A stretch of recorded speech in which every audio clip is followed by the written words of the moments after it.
नमस्कार दोस्तों, मैं विषम प्रताप। आज का हमारा जो खास शो है वो है एटा की चर्चित विधानसभा जो है अलीगंज विधानसभा से लगातार 2 बार विधायक रहे हैं, अभी वर्तमान में हैं ठाकुर श्री सतपाल सिंह राठौड़ जी। हम आज सिर्फ आज का मेरा शो है, तो हमारे साथ मेहमान हैं विधायक जी। इनसे इनके राजनीतिक जीवन पर चर्चा करेंगे, कब से इन्होंने राजनीति की शुरुआत की है। आप बने रहिएगा मेरे साथ और हम आपको विधायक जी से मुलाकात कराते हैं और इनसे जानेंगे कि आखिर इनके बारे में कहाँ से कहाँ तक आज मतलब यहाँ पर हैं, तो कहाँ से इनकी शुरुआत हुई है। तो विधायक जी, आपको स्वागत है आपका हमारे चैनल पर। जी धन्यवाद। तो आज हम आपसे सिर्फ जानेंगे कि आपके राजनीतिक जीवन में आपसे कहाँ से शुरुआत आपने की है और अभी मतलब जहाँ पर हैं वो तो सब लोग जानते ही हैं।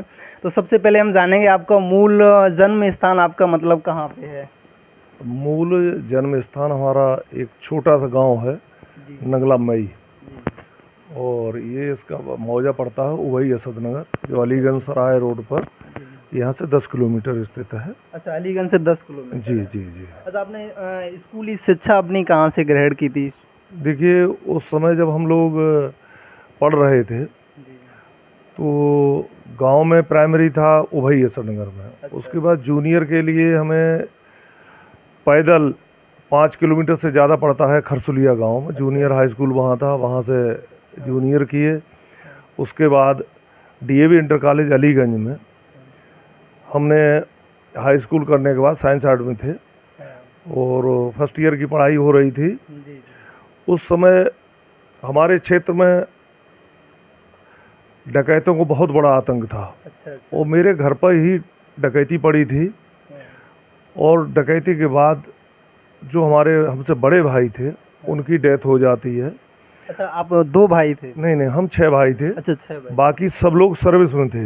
हमसे बड़े वाले खेती बाड़ी देखते थे। तो उन परिस्थितियों में हमें जो है फर्स्ट ईयर की हमारी जो है परीक्षा चल रही थी, हमें परीक्षा छोड़नी पड़ी। उसके बाद स्कूली शिक्षा जो थी उस पर यही विराम लग गया था, और हमारे घर में सभी लोग सर्विस में थे।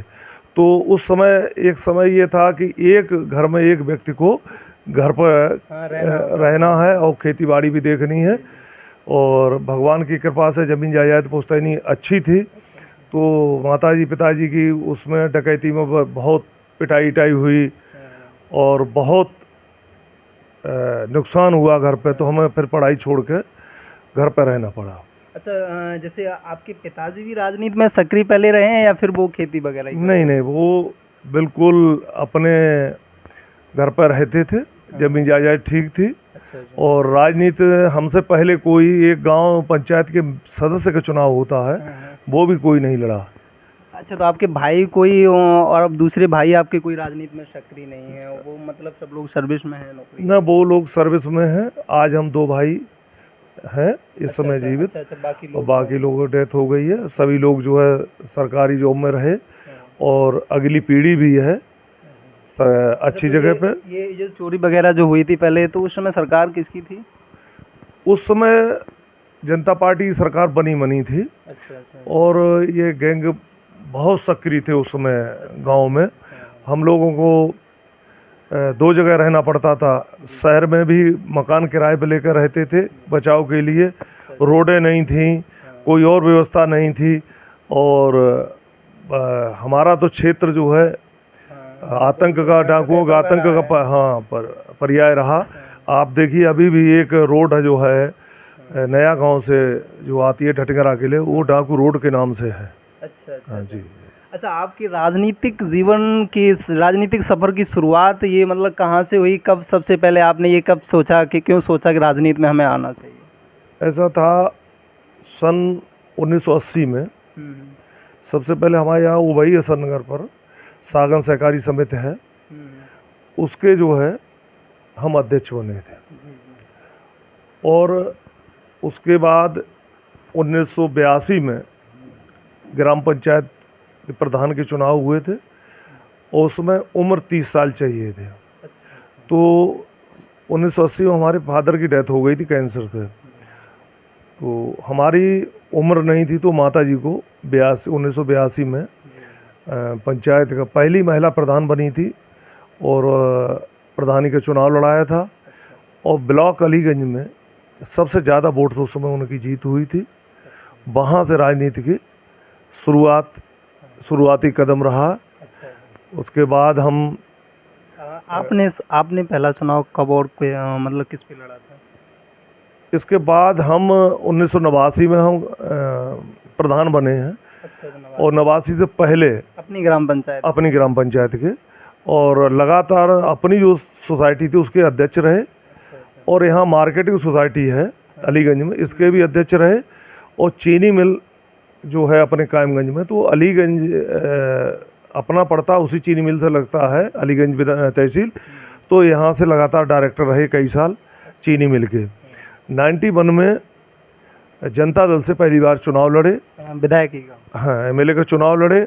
उस समय एटा में 8 सीटें हुआ करती थी, 7 सीटें भारतीय जनता पार्टी जीती। 7 सीटें? हाँ जी। और अलीगंज सीट पर अवधपाल सिंह चुनाव जीते थे और चूँकि हमारा वोट और आदरणीय केदारलाल जी गुप्ता जी का वोट एक ही था तो हम 2 लोग लड़े। उस समय मात्र 32,038 वोट अवधपाल सिंह को मिले थे और ये चुनाव जीत गए थे और हम दोनों को लोगों को बराबर वोट लगभग मिले थे, केदारलाल जी को और हमें। तो इस तरह से ये सीट हार गई थी और उस चुनाव में हमें 22,070 वोट हमारे काउंट हुए थे। उस जो 90% तो ऊपर के बूथ थे वो रोक दिए गए थे हमारे, अगर उन्हें मिला लें तो 26,500 वोट हमारा हुआ था और गेंदालाल जी का 27,411 वोट मिला था। इसमें अवधपाल यादव जी जो हैं हाँ। उसके बाद हम चुनाव नहीं लड़े। 93 में गेंदालाल जी को चुनाव लड़ा, लेकिन दुर्भाग्यवश कांग्रेस से राजेंद्र सिंह राठौर, उदयवीर सिंह राठौर पूर्व विधायक के भाई भी आ गए, तो वहाँ 11-12 हज़ार वोट का नुकसान बीजेपी कैंडिडेट हुआ, तो अवधपाल जी फिर वो चुनाव जीत गए थे। और वो दोनों चुनाव एक्सीडेंटल चुनाव जीते, वही चुनाव जो बीजेपी के वोट का बंटवारा हुआ था उसमें वो चुनाव जीते, चाहे 93 का रहा हो और चाहे 91 का रहा हो चुनाव जी। और फिर उसके बाद 1996 में हम चुनाव बहुजन समाज पार्टी से चुनाव लड़े, 96 में, और यहाँ से अवधपाल सिंह लड़े, ये बीजेपी में चले गए तो बीजेपी से लड़े और रामेश्वर सिंह समाजवादी पार्टी के प्रत्याशी थे। हम दूसरे नंबर पर रहे थे और अवधपाल सिंह तीसरे नंबर पर रहे। वो चुनाव हम हारे। रामेश्वर यादव जब पहली बार चुनाव लड़े थे तब आप मतलब उससे बहुजन समाज पार्टी से चुनाव हम लड़े थे। उसके बाद 2002 में चुनाव हुआ है तो पुनः हम चुनाव लड़े हैं बहुजन समाज पार्टी से और रामेश्वर सिंह लड़े हैं समाजवादी पार्टी से।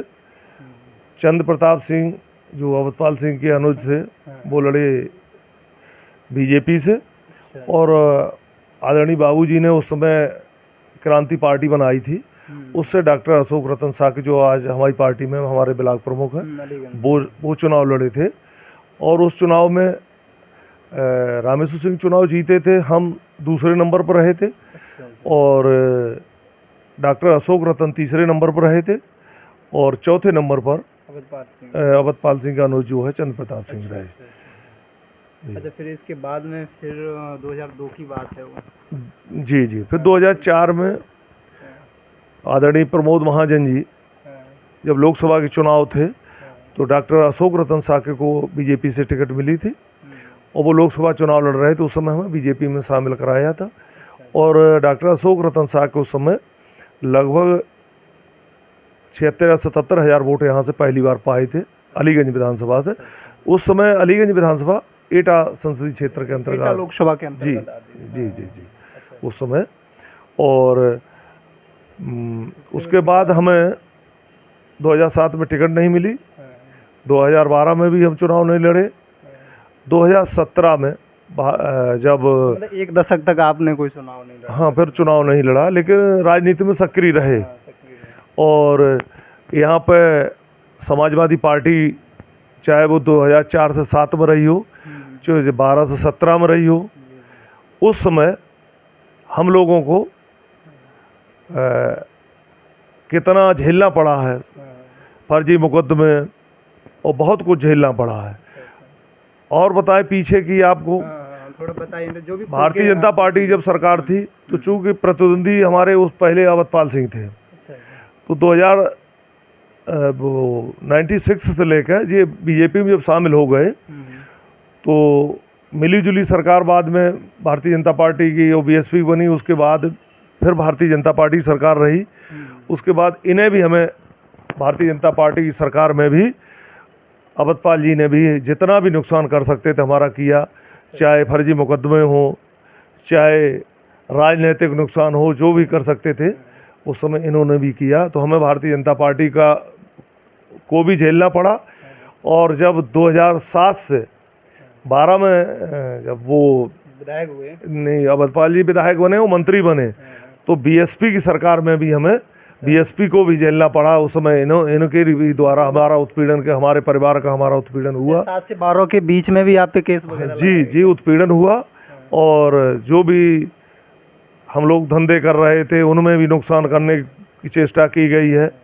तो हमें राजनीतिक रूप से जो भी पार्टी रही सरकार में, तो उस समय हमें नुकसान झेलना पड़ा। अच्छा, एक चीज़ और थोड़ा पूछेंगे कि रामेश्वर यादव और अवधपाल यादव, इन दो लोगों में, यादव नेताओं में आपके मतलब बेहतर संबंध, मतलब इन दोनों लोगों में थोड़ा बेटर किनसे रहे हैं आपके राजनीतिक जीवन में? नहीं देखिए, अभी तो खैर अवधपाल यादव जी अभी बीजेपी में ही हैं। नहीं, बीजेपी में हम नहीं मानते हैं, क्योंकि उन्होंने खुलकर जो है समाजवादी पार्टी चुनाव लड़ाई है लोकसभा केवल ये अपने काम निकालने के लिए।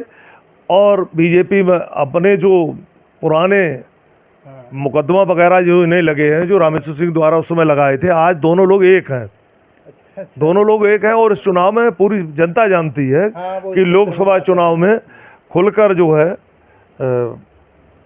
समाजवादी पार्टी के प्रत्याशी को चुनाव लड़ा है। इस चीज़ को फिर हम अभी थोड़ा आगे जोड़ेंगे। रामेश्वर यादव और अभी चलो ये जब से भाजपा में शामिल हुए हैं अवधपाल सिंह यादव जी, उससे पहले जब दोनों लोग वो बसपा में थे, वो ये सपा में रहे, तब आपके इन दोनों लोगों में मतलब संबंध बेहतर किनसे रहे हैं? देखिए, हमने किनसे ज़्यादा रही है? देखिए, हमने कभी किसी का कभी कोई नुकसान नहीं किया, न मेरे द्वारा कभी किसी का नुकसान हुआ।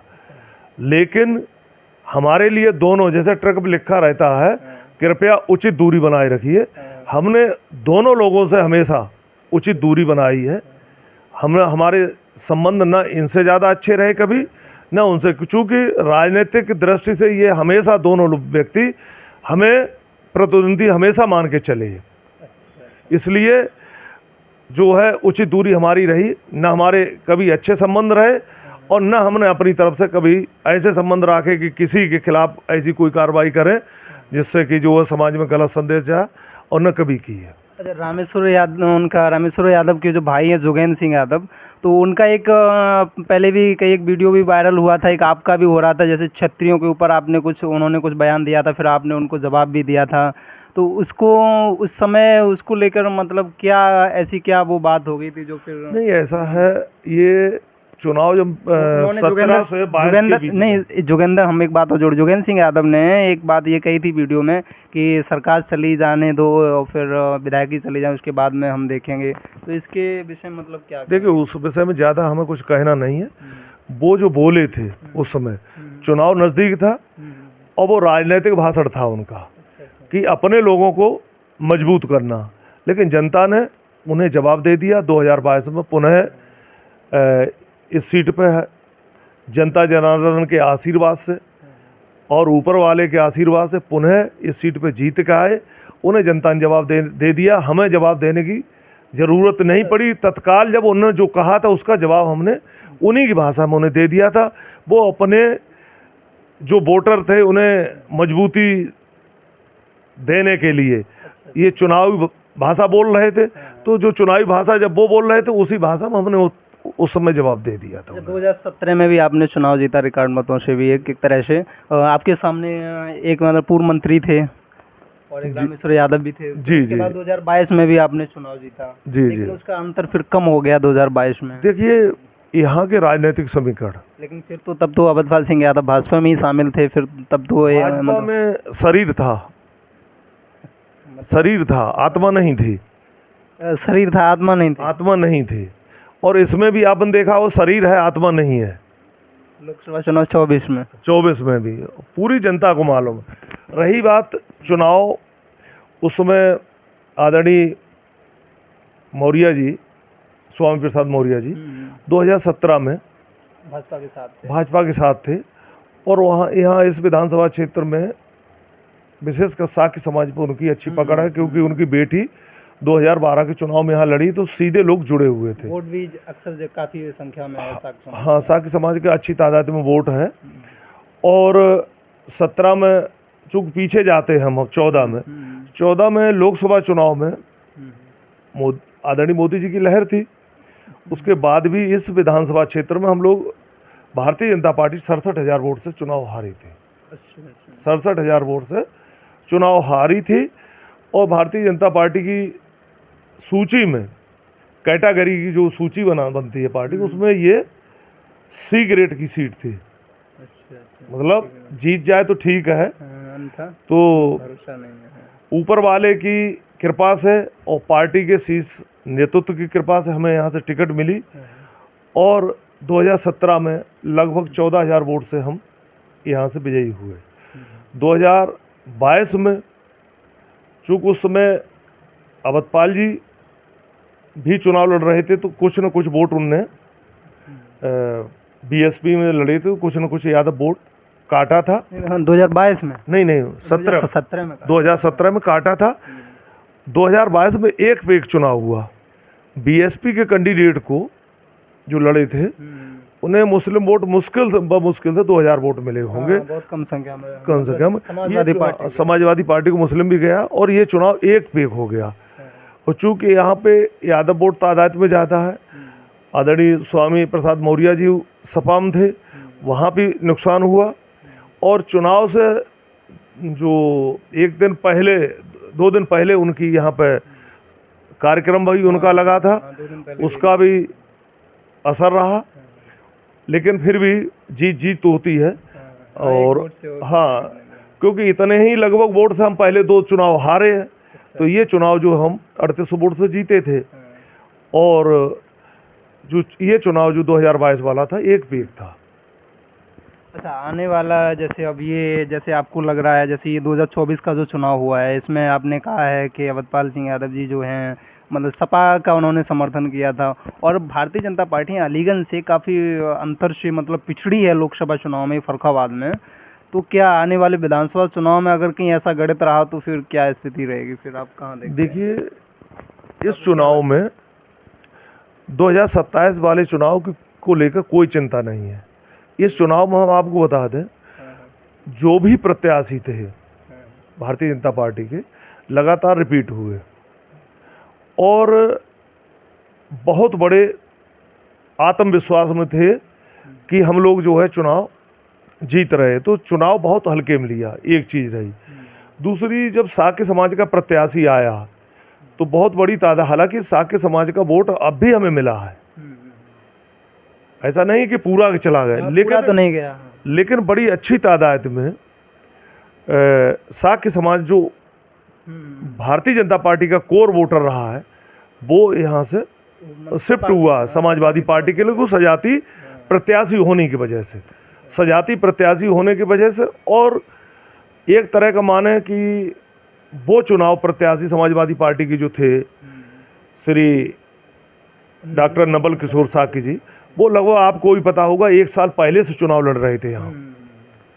और हमारे जो प्रत्याशी थे उनके सभी, और पार्टी के जो हमारे कार्यकर्ता थे, हम सभी लोगों की एक बात दिमाग में थी कि हम लोग बहुत बड़े अंतर से चुनाव जीतेंगे। तो कार्यकर्ता भी बहुत, और हम लोग जो थे बहुत ओवर कॉन्फिडेंस में ये नुकसान उठाए, और जो मेहनत करनी चाहिए थी वो हम लोगों के द्वारा नहीं हुई, उसका भी परिणाम रहा। और चूंकि 1 साल पहले से डॉक्टर श्री नवल किशोर साक्य जी चुनाव डोर टू डोर कैंपिंग कर रहे थे, उसका उन्हें फायदा भी मिला।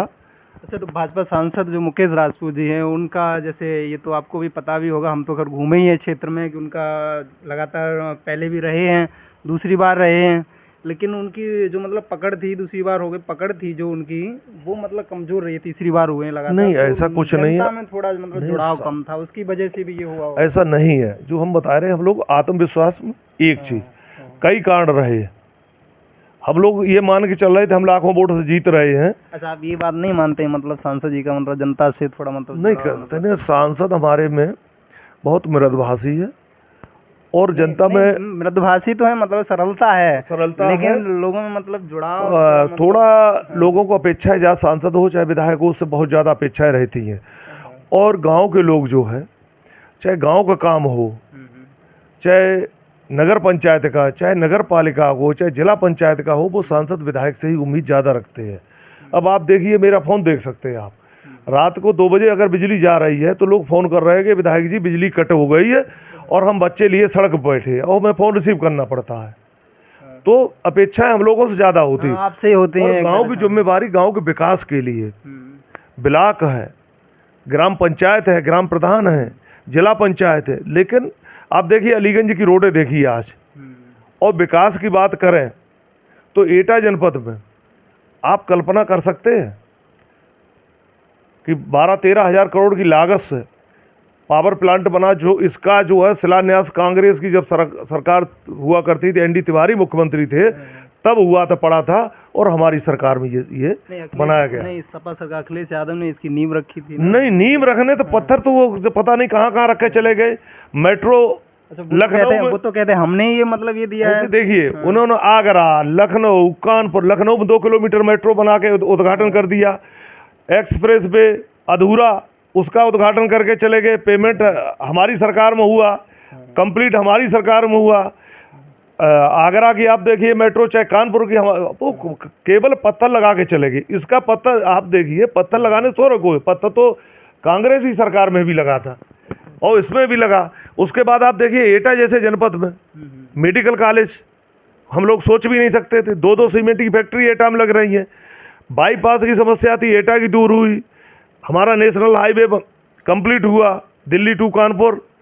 और उसके अलावा आप अलीगंज विधानसभा क्षेत्र की नहीं, पूरे जनपद में देखिए, कोई रोड ऐसी नहीं कि कोई गाली देकर एटा जनपद से गुजरे। जैथरा जैसे आप निकलेंगे, ये जो हमारा एटा से फरुखाबाद के जो रोड आता है अलीगंज जैथरा वाला, इस रोड पे ही हमने कल ही देखा था कि मतलब वो जैथरा से पार थोड़ा मतलब काफ़ी गड्ढे हैं। तो इस ये रोड भी वैसे काफ़ी व्यस्त रहता है, तो इसके चौड़ीकरण की कुछ मतलब प्रयास ये किए हैं या कुछ इसी प्रक्रिया चल रही है? देखिए, हमारी जब सरकार बनी है, जब केंद्र में सरकार थी, और माननीय राजनाथ सिंह जी भूतल परिवहन मंत्री थे, उस समय एटा जो जीटी रोड है, ये स्टेट हाईवे था, उन्होंने इसको नेशनल हाईवे के रूप में परिवर्तित किया।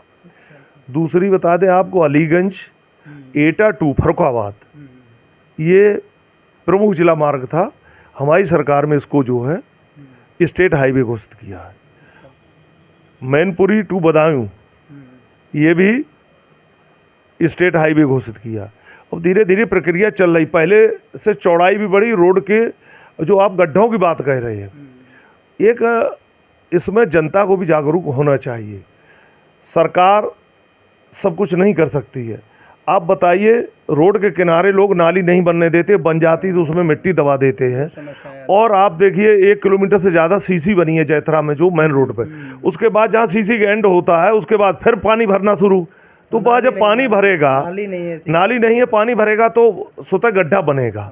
तो लोगों को किनारे से, रोड के किनारे से नाली भी जो बनती है, उसे साफ सफाई का काम होता है कि पीडब्ल्यूडी ही हर जगह पर पहुंच के नाली नहीं सफाई करेगी। लोगों का अपना भी दायित्व बनता है और उसे देखना चाहिए। अच्छा, वैसे चुनाव अब तो 3 साल से ज़्यादा ही हो गई हैं। अगला जो 27 को चुनाव आएगा, मतलब ज़्यादा समय नहीं बचा है। अभी विकास पे बात रह गई अधूरी है। हाँ।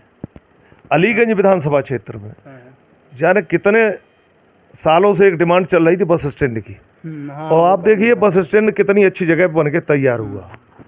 सीएससी जैथरा में बनी है, और ट्रामा सेंटर आप देखिए अलीगंज में नहीं जगह थी। सीएससी जो जैथरा पे, वहाँ ट्रामा सेंटर जो है 15-16 करोड़ की लागत से बना।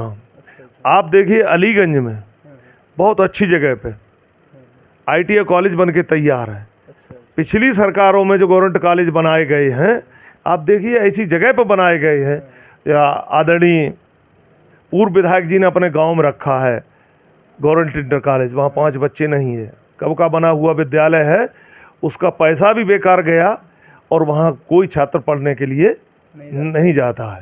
तो जब सरकार का पैसा लगे तो सरकारी इमारत ऐसी जगह बनना चाहिए कि जहाँ पर बच्चे आसानी से पहुँच सकें, तब तो सरकार की मंशा पूर्ण होती है। अन्यथा जो है यही सब देख रहे हैं आप। थोड़ा पीछे जाएंगे फिर, जैसे रामेश्वर यादव और उनके भाई हैं जोगेंद्र यादव, अभी दोनों लोग जेल में हैं। जी। तो मतलब उन पे कहते हैं कि भाजपा सरकार ने मतलब गुंडागर्दी वगैरह ज़्यादा दिखाई है, झूठे केस वगैरह लगा के उनको मतलब जेल में डाला है। पहले सपा की सरकार भी रही है, तब कोई भाजपा का नेता मतलब इस तरीके से जेल में मतलब नहीं गया था, इस तरीके की कार्रवाई नहीं हुई, तो उस पर क्या कहेंगे कुछ? देखिए, उनके खिलाफ जो जांचें चल रही हैं, तो जो पूर्व में समाजवादी पार्टी में जो लोग रहे हैं उनके द्वारा कराई गई। अमृतपाल जी के खिलाफ उनने फर्जी मुकदमे लिखवाए। हालांकि आज दोनों लोग एक जगह हैं, आत्मा से, शरीर से कहीं हो, आत्मा से दोनों लोग एक जगह पे हैं। दोनों लोगों ने एक दूसरे के खिलाफ जो पहले उन्हीं वो ही जांचें चल रही हैं और उन्हीं में। अच्छा, आपको लगता है, आप जब कहते हैं खुले, ये मतलब बड़ी बात है कि जैसे वो उन्होंने समाजवादी पार्टी के प्रत्याशी को सपोर्ट किया है, तो उनके ऊपर आपकी पार्टी ने, आप विधायक हैं, तो मतलब कार्रवाई क्यों नहीं हुई? ये संगठन का काम है। संगठन के जब उस पर विचार होगा तो जरूर कोई न कोई कार्रवाई होगी। लेकिन वैसे चूँकि अमृतपाल जी मंत्री रहे हैं उत्तर प्रदेश सरकार में, तो जब ऐसा कुछ करना था तो ईमानदारी से पार्टी से छोड़ के और काम करना चाहिए था। ये एक नेता के लिए ये अच्छी बात नहीं है कि कोई कहीं रहे, जिस पार्टी में रहो, अगर आपकी आत्मा गवाही दे रही है तो ईमानदारी से रहो। आत्मा गवाही नहीं दे रही है तो पार्टी छोड़ के अपने खुल के लड़ाओ। 2017 से पहले आप विधायक जब 17 में चुने गए पहली बार, उससे पहले 2012 से 17 के बीच में रामेश्वर यादव विधायक रहे हैं। उससे पहले 7 और 12 के बीच में अमृतपाल यादव रहे हैं विधायक। और जब पहले आप चुनाव लड़ते रहे हैं, आपकी राजनीति में काफ़ी सक्रियता रही है, उस समय क्षेत्र में क्या मेन मतलब मुद्दे थे जनता के लिए परेशानियों के, वो आपको पता होगा बेहतर, कुछ बताएंगे? मतलब क्या गुंडागर्दी वगैरह थी, क्या? मैं अपने क्षेत्र की जनता को, जिन चीज़ों को लेकर आप राजनीति में आए हैं, कोट बार धन्यवाद देना चाहता हूँ। वही लोग हैं, वही जनता है, वही लोग हैं। आज के हालात अलीगंज में आप देख सकते हैं कि लाइसेंसी असला रिन्यूअल के लिए या जब चुनाव होते हैं तब जमा करने के लिए ही लोग लेके आते हैं। और आज अलीगंज विधानसभा क्षेत्र में कोई भी असला लेकर अपनी सुरक्षा की दृष्टि से कोई नहीं चलता है। और लोग ये महसूस करते हैं कि अगर हम असला लेकर चल रहे हैं तो हमें जो है लोग अच्छी नज़र से नहीं देख रहे। ये बदलाव है। दूसरी चीज़, आप रात के 12 बजे चले जाएं, कहीं पर भी, पूरी विधानसभा की बात हम अपने कर रहे हैं, तो हर जगह व्यक्ति सुरक्षित है। कोई छुटपुट घटना जो प्रेम प्रसंग से जुड़ी है या ज़मीनी विवाद से जुड़ी है, ऐसे में कोई घटनाक्रम हो जाए वो अलग की बात है, वरना कोई भी यहाँ पे बिल्कुल शांति व्यवस्था कायम है और कानून का राज्य है। पहले मतलब अभी तो है, मतलब पहले उस समय जब आपने राजनीति पहले क्या सोच के कदम रखा? पहले जब 2 व्यक्ति खड़े होते थे और तीसरा अगर कहीं नज़दीक आता था तो लोग अपने मन की बात एक दूसरे से भी नहीं कह पाते थे। इतना डर का और भय का माहौल था। यहीं पर इसी विधानसभा क्षेत्र में हर तिराहे चौराहे पे पर्ची लोग लिए खड़े रहते थे।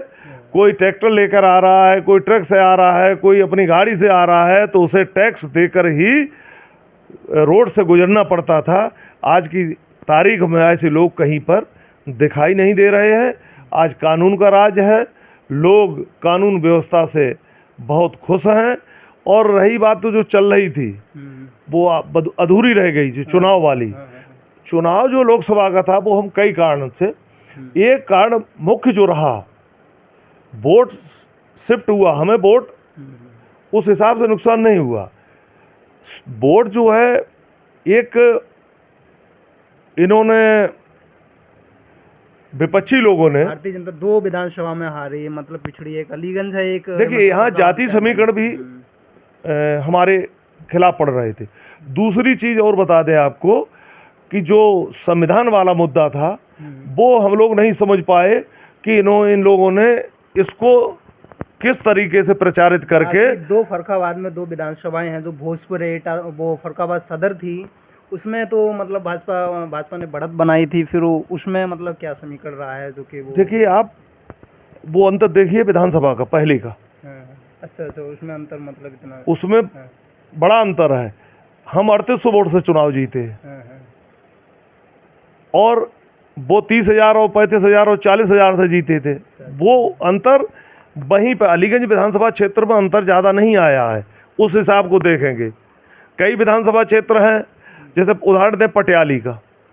पटियाली पे हमारे छोटे भ्राता नहीं वो ममतेज साकी जी चुनाव लड़े थे, तो 4100 वोट से चुनाव हारे थे। लेकिन अब चुनाव जब हारे हैं तो वो चुनाव लगभग 45,000 से हारे वहाँ पे। वो मतलब 60 लोगों का तो वहाँ पर सीधा कन्वर्ट हो गया। हाँ नहीं, वो ही बात है कि वहाँ पे एक तो सीट रिक्त थी, वहाँ पर हमारा विधायक नहीं थे। और दूसरी चीज जो संविधान बदलने का नारा इन्हें दिया था, वो एक जनता, हमारी पार्टी ने एक नारा दिया था 400 पार, और इन्होंने उसको जो परिभाषित किया कि भारतीय जनता पार्टी 400 पार इसलिए चाह रही है कि संविधान 400 मिल जाएंगी तो ये संविधान बदल देंगे, आरक्षण खत्म कर देंगे, और ये पुराने जो राजशाही चल रही थी उसी तरीके से फिर शासन करेंगे। तो जो ये जनता के अंदर मतलब ये एक दिमाग में जो रही है, वो सीधा डायरेक्ट चुनाव हुआ। वो बीएसपी को ओबीसी की जो जिनकी संख्या कम है लोगों की, उनके और SC ST के लोगों के दिमाग में ये बात ऐसे भरी गई कि, और हम लोग सही बात है उसको काट नहीं कर पाए और समझ नहीं पाए, उससे नुकसान हुआ। अगर आज चुनाव होगा, वही चुनाव आज हो जाए तो हम लोग बहुत अच्छे वोटों से यहाँ इस विधानसभा में भी जीतेंगे। अच्छा, जैसे एटा से राजवीर सिंह, राजू भैया जो हैं, पूर्व मुख्यमंत्री कल्याण सिंह जो रहे हैं, उनके बेटे हैं, तो मतलब पहले जो उनकी जीत का अंतर काफ़ी लाखों में था, फिर बाद में एक तो हार हुई, वो भी 27,000 वोटों से, एक बड़ी बात है। हालांकि वो हम अगर कभी उनसे जब मुलाकात करेंगे तो उनसे ये पूछेंगे। लेकिन एक चीज़ हम अभी और एक प्रश्न जोड़ना चाहेंगे। एटा में 4 विधानसभाएं हैं, उनमें चारों विधानसभा पर भारतीय जनता पार्टी का कब्जा है 2017 से अब तक भी। लेकिन एटा में रेल का नेटवर्क जो है क्यों नहीं आगे बढ़ा है? क्या कारण? सांसद भी फर्रुखाबाद से भी रहे हैं भाजपा के ही, एटा फर्रुखाबाद में, क्योंकि अलीगंज की विधानसभा जो है फर्रुखाबाद में आती है, और एटा जो लोकसभा क्षेत्र है, एटा जिला है, उसमें मतलब 3 लोकसभा क्षेत्र आते हैं, एक आगरा आता है, एक फर्रुखाबाद आता है और एटा खुद है। फिर भी भाजपा के ही सांसद, भाजपा के विधायक, फिर भी ये मतलब रेल का नेटवर्क क्यों नहीं बढ़ पाया? क्या इसका कारण रहा है? देखिए राजू भैया ने प्रयास लगातार किए और सैंक्शन भी हुई है। वो भी जब चुनाव जैसे अब नजदीक आ गया तब ना सैंक्शन तो हुई है। लेकिन आप देखिए भारतीय जनता पार्टी की ही सरकार में, देखिए चूंकि हम भी एटा जिले से ही आते हैं तो इसलिए हम एक तरह से जोड़ना चाहेंगे, क्योंकि आप लोगों ने अगर चाहते, अगर जैसे जनता के भी मन में है, लोगों ने कहा है कि 4 विधायक यहाँ से एटा से थे, सांसद 3 लोग आते हैं, अगर लोग प्रयास करते, ये मतलब 7 लोग होते हैं, तो फिर मतलब कुछ तो हो सकता था ना। पहले भी 2014 से अब तक कुछ नहीं हुआ। देखिए हर सांसद और विधायक हमेशा चाहता कि हमारे क्षेत्र में कुछ न कुछ काम हो, लेकिन सरकार की प्राथमिकताएं अलग रहती हैं। देखिए आपको दिखा दे, कानपुर से लेकर और मथुरा तक ये छोटी लाइन थी, पूरी लाइन चेंज हुई। सरकार की प्राथमिकता थी, पूरी लाइन बड़ी लाइन में परिवर्तित हुई और भारतीय जनता पार्टी की सरकार में हुई। दूसरे, पूरी बिजली की लाइन हुई हमारे सांसद ने। आप देखिए जी, आपका सुकुल्लापुर पे ओवर ब्रिज बन रहा है, फतेहगढ़ में ओवर ब्रिज बन रहा है, कई, हाँ, तो ये सारे जो है अंडरपास। लेकिन अब कोई न कोई जब काम होता है, अभी देखिए आप कितना बड़ा काम है, हमारी सरकार ने कहीं पर भी जात धर्म के हिसाब से काम नहीं किया। आप देखिए हर घर नल योजना के अंतर्गत, आप देखिए हर गांव में, ये बहुत आदरणीय प्रधानमंत्री जी की बड़ी लंबी सोच है। नहीं, ये योजना सही है, लेकिन फिर भी लेकिन इसमें अब देखिए उसमें जब पाइपलाइन पड़ेगी कि तो गली खुदेंगी, तो वो ठेकेदार को ही सही करनी है, लेकिन जब तक पाइपलाइन चेक नहीं हो जाती तब तक वो उस पर सड़क मरम्मत नहीं होती। लेकिन उस पर भी शिकायत है लोगों को, उसमें बहुत ज़्यादा शिकायत है, बहुत ज़्यादा शिकायत है। राशन की व्यवस्था हो, आप देखिए हमारे 10 साल केंद्र सरकार के और उनके 60 साल आप जोड़ लीजिए। अगर 60 साल हमारे 10 साल केंद्र की सरकार को अगर बराबर कर रहे हैं, तो हम जो कांग्रेस के नेता हैं उनकी हम गुलामी करेंगे। आप देखिए आवास बने गरीबों के, आप कल्पना नहीं कर सकते। फिर भी जनता ने तो मतलब भाजपा की तरह से नकारा ही है, उत्तर प्रदेश में भी और मतलब केंद्र में भी झूठ को प्रचारित करके हमारा नुकसान हुआ है, और ये नुकसान लोग भ्रमित हुए हैं। ये सबसे बड़ा मुद्दा जो था, एक तो जाति व्यवस्था, इन्हें जाति ध्रुवीकरण कराने का काम किया है, समाजवादी पार्टी हो चाहे कांग्रेस हो, और दूसरे जो है जातवाद पे चुनाव, हाँ, और दूसरे जो है संविधान की जो परिभाषा, जो चार्थ पार का हमारा नारा था, इनका कहना था कि चार्थ पार अगर हो गई तो संविधान बदल जाएगा, इसलिए ये नुकसान हुआ। और हमारी पार्टी के बड़े नेता इस पर चिंतन और मंथन भी कर रहे हैं, और इसके आने वाले जो समय में अच्छे परिणाम भी आएंगे। अच्छा, जैसे जो अब मैंने काफ़ी बात हमारी आपकी मतलब खींच चुकी है, समय थोड़ा काफ़ी ज़्यादा हो गया, हम कोशिश करेंगे ज़्यादा समय न लें। अभी आने वाले चुनाव में, जैसे ये 2027 का जो चुनाव आएगा, उसमें आपको क्या लगता है कि अगर बाई चांस रामेश्वर यादव, अवधपाल यादव अगर कहीं एक हो जाते हैं, और यादवों का फिर जैसे पहले अवधपाल यादव जो पूर्व मंत्री रहे हैं, वो पहले आपकी तरफ थे, तो नहीं सुनिए, तो मतलब कुछ तो मतलब फ़र्क, जैसे साथ उन्होंने वोट भी मांगे, तो कुछ तो वो चीज़ नहीं रहती। अब खुल के अगर एक तरफ आ जाएंगे अगर, तो फिर काफ़ी फ़र्क पड़ेगा कहीं आपके लिए, फिर ये परेशानी का। इस चुनाव में खुल के आ गए थे, इस चुनाव में आ गए थे, पिछले मतलब 2022 इस चुनाव में खुल के आ गए, और हम लोग 21,000 वोट से यहाँ चुनाव हारे। तो एक बहुत बड़े वर्ग का, जो शाक्य समाज हमारे साथ हमेशा भाजपा का कोर वोटर रहा है, यहाँ डॉक्टर आदरणीय श्री महादीपक सिंह शाक्य 6 बार सांसद हुए हैं। तो आप देखिए वो वोट जो है लगभग 45,000 के लगभग वोट है यहाँ पर, उसमें कुछ वोट हमें मिला, लेकिन अधिकतर उधर चला गया। अब इधर से गया उधर जुड़ा तो दूना हो गया। विधानसभा में ऐसा कुछ नहीं होने वाला है। अच्छा, एक और आप उस चुनाव को निश्चित रहिए। और दूसरे उसके साथ साथ ही संविधान वाला वोट भी है, उसको भी जो SC ST का, यहाँ बताइए आप, एक बसपा के कैंडिडेट को 7,000 के लगभग वोट मिले हैं इस विधानसभा में, तो वो वोट बस BSP का भी उधर शिफ्ट हुआ। इसलिए आपने बहुत समय दिया हमको, उसके लिए आपका बहुत बहुत धन्यवाद। हम आपसे फिर ऐसे किसी मुद्दे पर फिर मिलते हैं। धन्यवाद।